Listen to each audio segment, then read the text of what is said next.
Assalamualaikum warahmatullahi wabarakatuh. Perkenalkan, nama saya Hadrianti dari Prodi Manajemen Keuangan Syariah. Saya akan membacakan jawaban dari soal UTS Ekonomi Islam. Pertanyaan pertama adalah, jelaskan yang dimaksud dengan ekonomi Islam. Ekonomi syariah atau ekonomi Islam merupakan salah satu jenis sistem ekonomi yang berkembang di dunia, terutama negara-negara dengan mayoritas penduduk muslim. Penerapan ekonomi syariah sebagai sistem dilandaskan nilai-nilai Islam yang bersumber dari Al-Quran dan hadis. Pengertian ekonomi Islam atau ekonomi syariah secara umum adalah ilmu yang mempelajari perilaku manusia dalam memenuhi kebutuhan hidup dengan berdasarkan syariat atau nilai-nilai ketuhanan.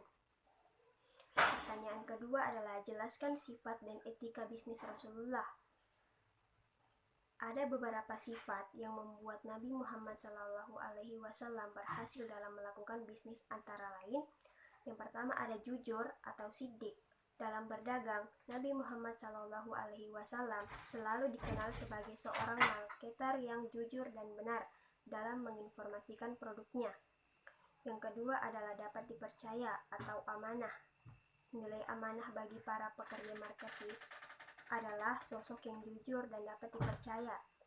Bagi perusahaan, sosok pekerja yang amanah akan membawa keuntungan yang besar bagi perusahaan. Yang ketiga ada argumentatif dan komunikatif atau tablik. Bila Anda seorang marketer, maka Anda harus mampu menyampaikan keunggulan-keunggulan produk dengan menarik dan tepat sasaran tanpa meninggalkan kejujuran dan kebenaran atau transparansi and fairness. Yang keempat adalah cerdas dan bijaksana atau fatonah. Pebisnis yang cerdas merupakan pebisnis yang mampu memahami, menghayati, dan mengenal tugas dan tanggung jawab bisnisnya dengan sangat baik. Dan pertanyaan yang ketiga adalah, jelaskan sistem ekonomi kapitalis dan sosialis. Dalam ekonomi kapitalis, aset modal seperti pabrik, tambang, dan jalur distribusi dapat dimiliki dan dikendalikan secara pribadi.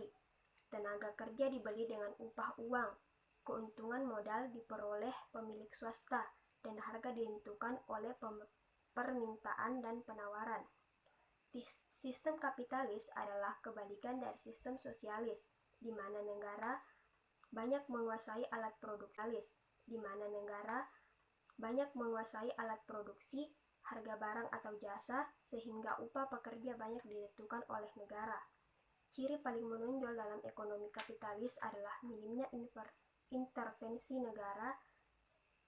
Semua ditentukan berdasarkan kehendak pasar. Dan soal nomor 4 ada, jelaskan landasan nilai dalam ekonomi Islam. Prinsip atau nilai sebagai landasan dan dasar pengembangan ekonomi Islam terdiri dari 5. Rincian dari nilai universal ekonomi Islam tersebut sebagai berikut. Yang pertama ada tauhid atau keesahan Tuhan. Tauhid merupakan fondasi fundamental ajaran Islam, bahwa tauhid itu yang membentuk 3 asas pokok filsafat ekonomi Islam, yaitu pertama, dunia dengan segala isinya milik Allah Subhanahu wa Ta'ala yang berjalan menurut kehendaknya. Quran Surah Al-Ma'idah ayat 20 dan Quran Surah Al-Baqarah ayat 6. Kedua, Allah Subhanahu wa Ta'ala adalah pencipta semua makhluk dan semua makhluk tunduk kepadanya. Quran Surah Al-An'am ayat 142 sampai 145 dan Quran Surah Al-An'am ayat 10 sampai 16 serta Quran Surah Fatir ayat 27 sampai 29 dan Quran Surah Az-Zumar ayat 21. Ketiga, secara horizontal, iman kepada hari akhir atau kiamat akan mempengaruhi perilaku manusia dalam aktivitas ekonomi. Yang kedua ada adil atau keadilan. Allah adalah sang pencipta seluruh yang ada di bumi. Dan keadilan merupakan salah satu sifatnya. Allah menganggap semua manusia itu sama atau egalitarians di hadapannya dan memiliki potensi yang sama untuk berbuat baik. karena yang menjadi pembeda baginya hanya tingkat ketakwaan setiap individunya. Yang ketiga ada nubuwah atau kenabian, karena sifat cinta, kasih, sayang, dan kebijaksanaan Allah, manusia tidak dibiarkan semena-mena hidup tanpa petunjuk dan bimbingan darinya. Keempat ada khalifah atau pemerintah. Khalifah merupakan representasi bahwa manusia adalah pemimpin atau khalifah di dunia ini dengan dianugerahi seperangkat potensi mental dan spiritual oleh Allah Subhanahu wa Ta'ala. Yang kelima adalah al-ma'id atau hasil. Pada dasarnya, manusia diciptakan di dunia ini untuk berjuang dari sebelum bisa berjalan menjadi bisa berlari, dan belum bisa menghafal kata-kata menjadi bisa berbicara, dan masih banyak lagi contoh lainnya. Dan soal yang kelima adalah jelaskan prinsip-prinsip ekonomi Islam. Prinsip-prinsip ekonomi syariah dasar. Yang pertama ada berbagai sumber daya dipandang sebagai pemberian atau titipan dari Allah Subhanahu wa Ta'ala kepada manusia. Kedua, kerjasama merupakan penggerak utama dalam ekonomi syariah. Ketiga, ada menjamin kepemilikan masyarakat dan penggunaannya direncanakan untuk kepentingan orang banyak. Keempat, ada melarang segala bentuk riba. Dan kelima adalah menolak suatu akumulasi kekayaan yang dikuasai oleh beberapa orang. Yang keenam ada kekayaan yang sudah memenuhi batas atau nisab harus dibayarkan zakat. Dan soal yang terakhir ada yang keenam, jelaskan tujuan ekonomi dalam pandangan Islam. Tujuan ekonomi Islam adalah tujuan utama dari sistem ekonomi syariah. Ekonomi Islam selaras dengan tujuan dari penerapan syariah atau hukum agama Islam, yaitu untuk mencapai tatanan yang baik serta terhormat sehingga menciptakan kebahagiaan dalam lingkup dunia dan akhirat. Hal ini menunjukkan bahwa masalah ekonomi juga menjadi perhatian dalam agama Islam.